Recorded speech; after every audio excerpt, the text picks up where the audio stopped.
Hallelujah. ದೇವರ ನಾಮಕ್ಕೆ ಸ್ತೋತ್ರವಾಗಲಿ. ಅದ್ಭುತವಾಗಿರುವಂತ ಸಮಯ ದೇವರ ವಾಕ್ಯವನ್ನು ಕೇಳ್ಕೊಳ್ಳೋಣ. Change your destination. ನಮ್ಮ ಡೆಸ್ಟಿನೇಷನ್ ನಾವೇನ್ ಮಾಡ್ಬೇಕಂತ ಚೇಂಜ್ ಮಾಡ್ಕೊಳ್ಬೇಕು. ದೇವರ ಡೆಸ್ಟಿನೇಷನ್ಗೆ ನಾವು ಅಲೈನ್ ಆಗಬೇಕು. ಅದೇ ಡೆಸ್ಟಿನೇಷನ್ ನಾವು ಜೀವಿಸಬೇಕೆಂಬುದಾಗಿ ಕಳೆದ ವಾರ ನಾವು ವಾಕ್ಯವನ್ನು ನಾವು ನೋಡಿಕೊಂಡ್ರೆ ಈ ವಾರ ಕೂಡ ಅದನ್ನು ನಾವು ಕಂಟಿನ್ಯೂ ಮಾಡ್ಕೊಳ್ಳೋಣ. ನೋಡ್ರಿ, ಕಳೆದ ವಾರ ನಾವು ನೋಡ್ಕೊಂಡಿರುವಂತ ವಿಚಾರಗಳೇನಂತಂದ್ರೆ ಸೈರಸ್ ಎಂಬುವಂತ ಅರಸನ ಕುರಿತಾಗಿ ನೋಡಿಕೊಂಡ್ರೆ ಮತ್ತು ಅಲೆಕ್ಸಾಂಡರ್ ದ ಗ್ರೇಟ್ ಎಂಬುವಂತ ಅರಸನ ಕುರಿತಾಗಿ ನೋಡಿಕೊಂಡ್ರಿ. ಇವರು ಎಲ್ಲರೂ ಕೂಡ ಏನಂತ ಹೇಳ್ಬೋದು, ಇನ್ನು ಅವ್ರು ಹುಟ್ಟುವುದಕ್ಕಿಂತ ಮುಂಚೆ ದೇವರು ಅವರ ಕುರಿತಾಗಿ ಪ್ರವಾದನೆ ಮಾಡಿ ದೇವರು ಅವರ ಜೀವಿತದಲ್ಲಿ ಮಾಡುವಂತ ಕಾರ್ಯಗಳನ್ನ ಎಲ್ಲವನ್ನ ನೋಡಿ ದೇವರು ಏನ್ ಮಾಡಿದ್ರು, ಸ್ಪಷ್ಟವಾಗಿ ಅವ್ರು ಮಾಡುವಂತ ಕ್ರಿಯೆಗಳ ಕುರಿತಾಗಿ ದೇವರು ತಿಳಿಸಿಕೊಡ್ತಾ ಇದ್ದಾರೆ ಎಂಬುದಾಗಿ ನಾವು ನೋಡ್ಕೊಳ್ಬಹುದಾಗಿದೆ. ಸೈರಸ್ ಅರಸನ್ನು ನಾವು ನೋಡ್ಕೊಳ್ಬಹುದು. ಕುರೈಷನ್ ಎಂಬುದಾಗಿ ಕನ್ನಡದಲ್ಲಿ 45ನೇ ಒಂದು ಏಷಾಯ ಪ್ರವಾದನೆ ಗ್ರಂಥದಲ್ಲಿ ಬರೆಯುವುದನ್ನ ನಾವು ನೋಡಬಹುದು. ಅವರು ಬರೆದ ನಂತರ 150 ವರ್ಷಗಳಾದ ಮೇಲೆ ಆ ಪ್ರವಾದನೆ ನೆರವೇರ್ತದೆ ಎಂಬುದಾಗಿ ನಾವು ನೋಡ್ಕೊಳ್ಬಹುದಾಗಿದೆ. ಮತ್ತೆ ದಾನಿಯಲ್ನ 8ನೇ ಅಧ್ಯಾಯದಲ್ಲಿ ನಾವು ನೋಡಿಕೊಂಡ್ರೆ ಅಲೆಕ್ಸಾಂಡರ್ ದ ಗ್ರೇಟ್ ಕುರಿತಾಗಿ ಬರೀತದೆ. ಅವ್ರು ಮಾಡುವಂತ ವಿಚಾರಗಳು, ಮಾಡುವಂತ ಸಾಧನೆಗಳ ಕುರಿತಾಗಿ ಏನಂತ ಹೇಳ್ಬೋದು, ದಾನಿಯಲ್ 8ನೇ ಅಧ್ಯಾಯದಲ್ಲಿ ಅದು ಬರೆಯಲ್ಪಟ್ಟಿದೆ.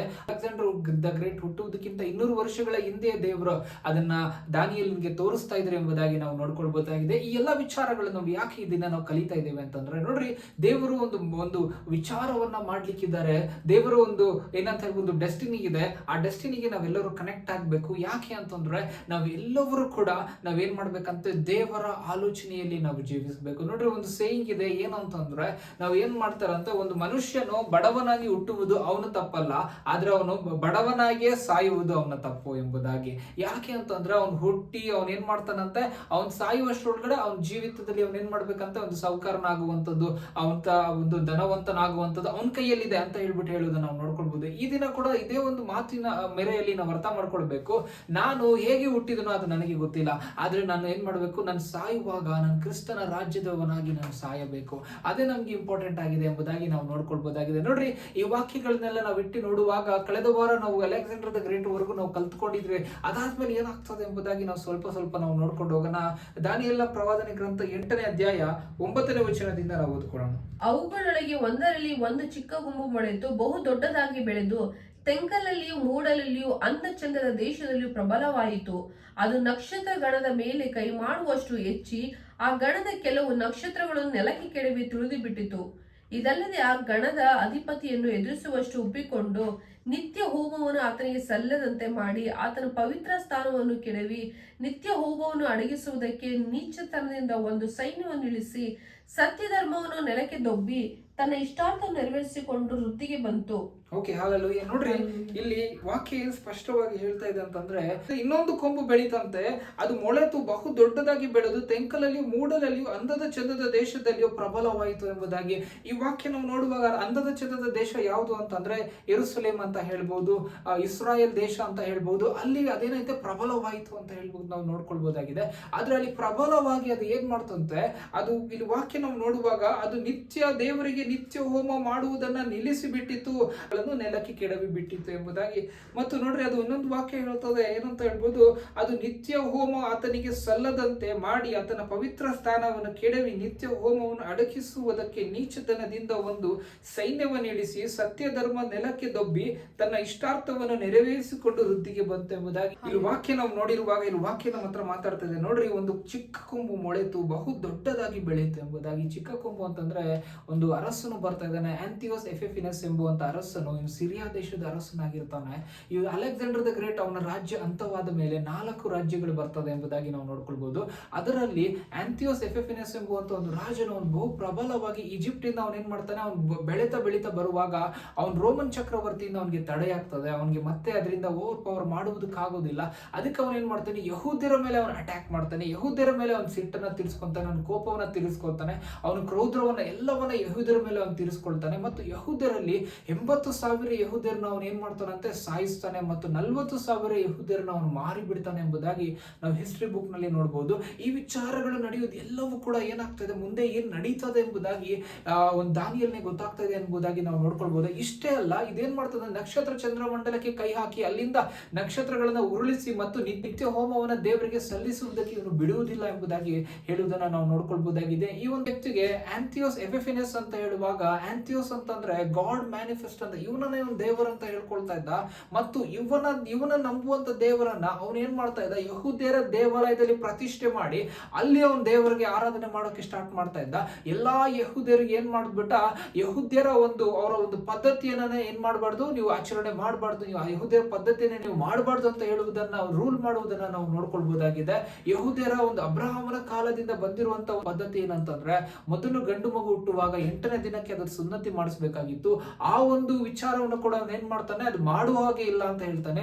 ಈ ರೀತಿಯಲ್ಲಿ ನಡೆಯುವಾಗ ಒಂದು ಮಹಿಳೆ ಅವರ ಇಬ್ಬರು ಗಂಡು ಮಕ್ಕಳಿಗೆ ಅವಳು ಏನ್ ಮಾಡ್ತಾಳೆ, ಯಾರಿಗೆ ಗೊತ್ತಿರದ ರೀತಿಯಲ್ಲಿ ಸುನ್ನತಿ ಮಾಡಿಸುವಾಗ ಅವನಿಗೆ ಆ ವಿಚಾರ ತಿಳಿಯುವಾಗ ಅವನು ಆ 2 ಮಕ್ಕಳನ್ನು ತೆಗೆದುಕೊಂಡು ಆ ಮಕ್ಕಳನ್ನ ಏನ್ ಮಾಡ್ತಾನೆ, ಅವನು ಸಾಯಿಸಿಬಿಟ್ಟು ಆ ಮಕ್ಕಳನ್ನ ಏನ್ ಮಾಡ್ತಾನಂತೆ, ಆ ಮಕ್ಕಳನ್ನ ಅವರ ತಾಯಿಯ ಒಂದು ಕೊರಳಿಗೆ ಕಟ್ಟಿ ಎಲ್ಲಾ ಒಂದು ಯೆರೂಸಲೇಮ್ ಸ್ಟ್ರೀಟ್ ನಲ್ಲಿ ಓಡಾಡಿ ಮತ್ತೆ ಯೆರೂಸಲೇಮ್ ಎತ್ತರವಾಗಿರುವಂತ ಒಂದು ಪ್ರದೇಶಕ್ಕೆ ಆ ಮಹಿಳೆಯನ್ನ ಕಳಿಸಿ ಅಲ್ಲಿ ಅವಳನ್ನ ಸಾಯಿಸಿ ಬಿಡ್ತಾನೆ. ಒಂದು ಕ್ರೂರವಾಗಿರುವಂತ ವ್ಯಕ್ತಿ ಎಫಿಫಿನೆಸ್ ಎಂಬುವಾಗ ಅಂತ ಹೇಳುವಾಗ, ಎಫಿಫಿನೆಸ್ ಅಂತಂದ್ರೆ ಮ್ಯಾಡ್ ಮ್ಯಾನ್ ಎಂಬುದಾಗಿ, ಅವನಿಗೆ ಮ್ಯಾಡ್ ಮ್ಯಾನ್ ಎಂಬುದಾಗಿ ಹೆಸರು ಕೊಡ್ತಾರೆ.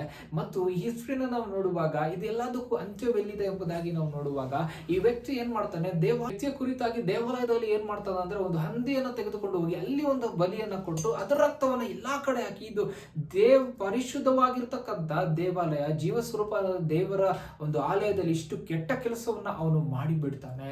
ಇದೆಲ್ಲದಕ್ಕೂ ಅಂತ್ಯದಲ್ಲಿ ಯಹೂದ್ಯರು ಏನ್ ಮಾಡ್ತಾರೆ, ಬಹು ಒಂದು ಕ್ರೂರವಾಗಿರ್ತಕ್ಕಂಥ ಒಂದು ಪರಿಸ್ಥಿತಿಯನ್ನು ಅವರು ಹಾದು ಹೋಗ್ತಾ ಇದ್ದಾರೆ. ಅದಕ್ಕೆ ನಾವು ನೋಡ್ಕೊಳ್ಬಹುದಾಗಿದೆ. ಒಂದು 13ನೇ ಒಂದು ವಚನದಲ್ಲಿ ನಾವು ವಾಕ್ಯವನ್ನು ನಾವು ನೋಡ್ಕೊಳ್ಳೋಣ, ಅದೇ ಕಂಟಿನ್ಯೂ ಮಾಡೋಣ, ಏನಾಗ್ತದೆ ಎಂಬುದಾಗಿ ನಾವು ನೋಡ್ಕೊಳ್ಳೋಣ. ಆಗ ಒಬ್ಬ ದೇವದೂತನು ಮಾತಾಡುವುದನ್ನು ಕೇಳಿದೆನು. ಮಾತಾಡುವವನು ಮತ್ತೊಬ್ಬ ದೇವದೂತನನ್ನು ಸಂಬೋಧಿಸಿ, ನಿತ್ಯ ಹೋಮವನ್ನು ನಿಲ್ಲಿಸುವುದು, ಭಯಂಕರವಾದ ದೇವದ್ರೋಹ ಮಾಡುವುದು, ಪವಿತ್ರಾಲಯವನ್ನು ದೇವಭಕ್ತ ಗಣವನ್ನು ತುಳಿಯುವುದು ಎಂಬ ಕನಸಿನ ಕಾರ್ಯಗಳು ಎಷ್ಟು ಕಾಲ ನಡೆಯುವವು ಎಂದು ಪ್ರಶ್ನೆ ಮಾಡಲು ಅವನು ಇವನಿಗೆ, ಉದಯ ಸ್ಥಾನಗಳು 2300 ನಡೆಯುವವು, ಅನಂತರ ಪವಿತ್ರಾಲಯಕ್ಕೆ ಪುನಃ ನ್ಯಾಯ ಸ್ಥಾಪನೆಯಾಗುವುದು ಎಂದು ಹೇಳಿದರು. Amen, hallelujah. ನೋಡ್ರಿ, ಇಲ್ಲಿ ಏನಂತೆ, ದೇವದೂತನು ಮಾತಾಡ್ತಾ ಇರೋದಂತ ಏನ್ ಮಾಡ್ತಾನೆ, ದಾನಿಯೇಲ್ ಕೇಳಿಸ್ಕೊಳ್ತಾನೆ. ಇದೆಲ್ಲ ಇಷ್ಟು ಕ್ರೂರವಾಗಿರುವಂತ ವಿಚಾರಗಳು ಫ್ಯೂಚರ್ ನಲ್ಲಿ ನಡೆಯುವಂತದ್ದು ದಾನಿಯೇಲ್ಗೆ ಇವಾಗ ಗೊತ್ತಾಗ್ತದೆ. ಈ ಒಂದು ವಿಚಾರಗಳನ್ನ ಕೇಳ್ತಾ ಇದ್ದಂತೆ ದಾನಿಯೇಲ್ಗೆ ಏನಾಗಿದೆ, ಮೈಯಲ್ಲಿ ಅವನಿಗೆ ಶಕ್ತಿನೇ ಇಲ್ಲ, ಅವನು ಬಿದ್ದು ಹೋಗಿದ್ದಾನೆ. ಆ ರೀತಿಯಲ್ಲಿ ನೋಡುವಾಗ ನಮ್ಗೆ ಅರ್ಥವಾಗಬೇಕು, ಒಂದು ದೇವದೂತನು ಮಾತಾಡುವುದು ದಾನಿಯೇಲ್ ಕೇಳಿಸ್ಕೊಳ್ತಾ ಇದ್ದಾನೆ, ಇನ್ನೊಂದು ದೇವದೂತನು ಆ ದೇವದೂತನಿಗೆ ಕೇಳ್ತಾ ಇದ್ದಾನೆ, ನಿತ್ಯ ಹೋಮವನ್ನ ನಿಲ್ಲಿಸುವುದು ದೇವದ್ರೋಹ, ಇದು ಮಹಾ ಒಂದು ಪಾಪ, ಇದು ಎಷ್ಟು ದಿನ ಅಂತ ಹೇಳುವಾಗ ಅವರು ದೇವದೂತ ಹೇಳ್ತಾರೆ, ಅವನಿಗೆ ಉದಯ ಸ್ತಂಭಗಳ 2300 ನಡೆಯುವುದು, ಆನಂತರ ಪವಿತ್ರಾಲಯಕ್ಕೆ ಪುನಃ ನ್ಯಾಯ ಸ್ಥಾಪನೆ ಆಗುವುದು ಎಂದು ಹೇಳಿದ್ದಾನೆ. ನೋಡ್ರಿ, ಈ ವಿಚಾರ ಏನು ಅಂತಂದ್ರೆ, 2300 ದಿನಗಳ ಕಾಲ ಈ ವ್ಯಕ್ತಿ ಏನ್ ಮಾಡ್ತಾನೆ, ಕ್ರೂರವಾಗಿ ಇರ್ತಾನೆ. ಆಮೇಲೆ ಅವನಿಗೆ ಅಂತ್ಯವಾಗ್ತದೆ. ಆಮೇಲೆ ಏನಾಗ್ತದಂತೆ, ಪವಿತ್ರಾಲಯ ಮತ್ತೆ ಸ್ಥಾಪನೆ ಆಗ್ತದೆ, ನ್ಯಾಯ ಸ್ಥಾಪನೆ ಆಗ್ತದೆ ಎಂಬುದು ಹೇಳಿ ನೋಡ್ಬೋದು. ಅದೇ ನೋಡ್ರಿ, ಹೇಗೆ ದೇವರು ಮತ್ತೆ ರಿಸ್ಟೋರ್ ಮಾಡ್ತಾರೆ ಎಂಬುದಾಗಿ ನಾವು ಅರ್ಥ ಮಾಡ್ಕೊಳ್ಬೇಕು. ಮತ್ತಿಯಾಸ್ ಎಂಬುವಂತ ವ್ಯಕ್ತಿ ಏನ್ ಮಾಡ್ತಾನಂತೆ, ಯೆರೂಸಲೇಮಿಂದ ಆಚೆ ಜೀವಿಸ್ತಾ ಇರ್ತಾನೆ. ಇವನು ಒಂದು ದೇವರ ಮೇಲೆ ನಂಬಿಕೆ ಇಟ್ಟಿರುವಂತ ಒಂದು ವ್ಯಕ್ತಿ, ಮತ್ತು ಅಬ್ರಹಾಮನ ಸಂತಾನದಿಂದ ಬಂದು ಅವನು ಸಂಪೂರ್ಣವಾಗಿ ಎಲ್ಲಾ ಒಂದು ರೀತಿಯಾದಂತ ಮೋಕ್ಷ ಧರ್ಮಶಾಸ್ತ್ರವನ್ನ ಒಂದು ಕೈಗೊಂಡು ಅದರಲ್ಲಿ ಭಯಭಕ್ತಿಯಿಂದ ಇರುವಂತ ವ್ಯಕ್ತಿ ಇವನು ಏನ್ ಮಾಡ್ತಾನೆ, ಇಷ್ಟು ಕ್ರೂರವಾಗಿರುವಂತ ವಿಚಾರಗಳು ಯೆರೂಸಲೇಮಿನಲ್ಲಿ ನಡೀತಾ ಇದೆ. ಅದು ನಡೆದಿದೆ ಎಷ್ಟಂತೆ, 2300 ದಿನಗಳು ನಡೀತಾ ಇದ್ದಂತೆ. ಆ ದಿನ ಹತ್ರ ಬರುತ್ತಾ ಇದ್ದಂತೆ ಏನಂತ ಹೇಳ್ಬೋದು, ಆಂಥಿಯೋಸ್ ಎಂಬುವಂತ ಒಂದು ಅರಸನ ಒಂದು ವ್ಯಕ್ತಿ ಬಂದು ಏನ್ ಮಾಡ್ತಾನಂತೆ, ಅವ್ನು ಹೇಳ್ತಾನಂತೆ, ಒಂದು ಜುಪಿಟರ್ ಎಂಬುವಂತ ಒಂದು ದೇವರು, ಗ್ರೀಕ್ ದೇವರು, ಇದಕ್ಕೆ ನೀನು ಅಡ್ಡ ಬೀಳು ಎಂಬುದಾಗಿ ಅದಕ್ಕೆ ಹೇಳಿ ಒಂದು ಯಹೂದ್ಯನಿಗೆ ಅವನು ಕಮಾಂಡ್ ಮಾಡ್ತಾನಂತೆ. ಯಹೂದ್ಯನು ಬಂದು ಅದಕ್ಕೆ ಅಡ್ಡ ಬೀಳುವಾಗ ಈ ವ್ಯಕ್ತಿಗೆ ಒಳಗಡೆಯಿಂದ ಏನಾಗ್ತದಂತೆ, ತುಂಬಾ ಒಂದು ಕೋಪ ಬಂದು, ಸಿಟ್ಟು ಬಂದು ಆ ಯಹೂದ್ಯನನ್ನ ಒಂದು ಸಾಯಿಸಿ ಬಿಡ್ತಾನೆ. ಮತ್ತು ಏನಂತ ಹೇಳ್ಬೋದು, ಆಂಥಿಯೋಸ್ ಎಂಬುವಂತ ಒಂದು ಅರಸನ ಒಂದು ವ್ಯಕ್ತಿಯನ್ನ ಕೂಡ ಅವನು ಸಾಯಿಸಿ ಬಿಡ್ತಾನೆ. ಅವಾಗಿಂದ ಸ್ಟಾರ್ಟ್ ಆಗ್ತದೆ ಮ್ಯಾಕಾಬಿಸ್ ರಿವೋಲ್ಟ್, ಅವಾಗಿಂದ ಸ್ಟಾರ್ಟ್ ಆಗ್ತದೆ ಎಂಬುದಾಗಿ ನಾವು ನೋಡ್ಕೊಳ್ಬಹುದು. ಹೇಗೋ ಈ ಮತ್ತಿಯಾಸ್ ಎಂಬುವಂತ ಈ ಒಂದು ವ್ಯಕ್ತಿಯು ಕೂಡ ಅವನು ಏನ್ ಮಾಡ್ತಾನಂತೆ, ಸತ್ತು ಹೋಗ್ತಾನೆ. ಆದ್ರೆ ಅವರ ಮಗ ಜೂಡಸ್ ಎಂಬುವ ಆತನ ಏನ್ ಮಾಡ್ತಾನೆ, ಆ ಒಂದು ವಾರನ್ನ, ಆ ಒಂದು ದಂಗೆಯನ್ನ ಮುಂದೆ ತಗೊಂಡು ಹೋಗ್ತಾನೆ. ಅವನು ಏನ್ ಮಾಡ್ತಾನೆ, ಆಂಥಿಯೋಸ್ ಮೇಲೆ ಅವನು ಜಯ ಸಾಧಿಸಿ ಅವನ್ ಏನ್ ಮಾಡ್ತಾನೆ, ವಾರ್ ನಲ್ಲಿ ಗೆದ್ದಿ ಅವನ್ ಏನ್ ಮಾಡ್ತಾನೆ, ದೇವಾಲಯಕ್ಕೆ ಅವನು ಬರ್ತಾನೆ.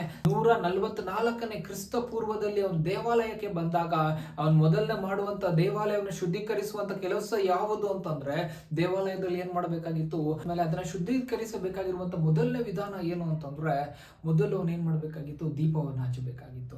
ಆ ರೀತಿಯಲ್ಲಿ ಅವನು ಹುಡುಕುವಾಗ ಅವನಿಗೆ ದೀಪವನ್ನು ಉರಿಸುವುದಕ್ಕೆ ಬೇಕಾಗಿರುವಷ್ಟು ಎಣ್ಣೆ ಇರುವುದಿಲ್ಲ. ಆದ್ರೆ ಅವನು ಏನ್ ಮಾಡ್ತಾನೆ, ನಂಬಿಕೆಯಲ್ಲಿ ಅವನು ಇರುವಷ್ಟು ಎಣ್ಣೆಯಲ್ಲಿ ಅವನು ಏನು ದೀಪವನ್ನು ಉರಿಸ್ತಾನೆ, 8 ದಿನಗಳ ಕಾಲ ದೀಪವನ್ನು ಉರಿಸಬೇಕಾಗಿತ್ತು. ದೀಪ ಆರಕ್ಕೆ ಬಿಡಬಾರ್ದು 8 ದಿನಗಳ ಕಾಲ. ಇದೇ ಒಂದು ಯಹೂದ್ಯರ ಪದ್ಧತಿಯಾಗಿತ್ತು. ಯಾಕಂದ್ರೆ ಯಾವಾಗಲೂ ಏನ್ ಮಾಡ್ಬೇಕಾಗಿತ್ತು, ಯಹೂದ್ಯರ ದೇವಾಲಯದಲ್ಲಿ ದೀಪಗಳು ಉರಿತಾ ಇರ್ಬೇಕೆಂಬುದಾಗಿ ದೇವರು ಆಜ್ಞೆ ಮಾಡಿರ್ತಾರೆ. ಆ ರೀತಿಯಲ್ಲಿ 8 ದಿನಗಳ ಕಾಲ ಏನಾಗ್ತದೆ, ಆ ದೀಪವನ್ನು ಉರಿಸಬೇಕಾಗಿತ್ತು. ಆ 8 ದಿನಗಳ ಕಾಲ ಉರಿಯುವಷ್ಟು ಎಣ್ಣೆ ಅವರ ಬಳಿ ಇರುವುದಿಲ್ಲ. ಆದ್ರೆ ಇವನೇನ್ ನಂಬಿಕೆಯಲ್ಲಿ ಸ್ವಲ್ಪ ಎಣ್ಣೆಯಲ್ಲಿ ಅವನೇನ್ ಮಾಡ್ತಾನೆ, ದೀಪವನ್ನು ಉರಿಸ್ಲಿಕ್ಕೆ ಸ್ಟಾರ್ಟ್ ಮಾಡ್ತಾನೆ. 8 ದಿನಗಳವರೆಗೂ ಕೂಡ ಆ ಎಣ್ಣೆ ಏನಾಗಿಲ್ಲ ಅಂತೆ, ಕಮ್ಮಿ ಆಗ್ಲಿಲ್ಲ, ಅದು ದೀಪ ಉರಿತಾನೆ ಇತ್ತು ಎಂಬುದಾಗಿ ಹೇಳುವುದನ್ನ ನಾವು ನೋಡ್ಕೊಳ್ಬಹುದು. ಆಮೇಲೆ ಅವರು ದೇವಾಲಯವನ್ನು ಶುದ್ಧೀಕರಿಸ್ತಾರೆ.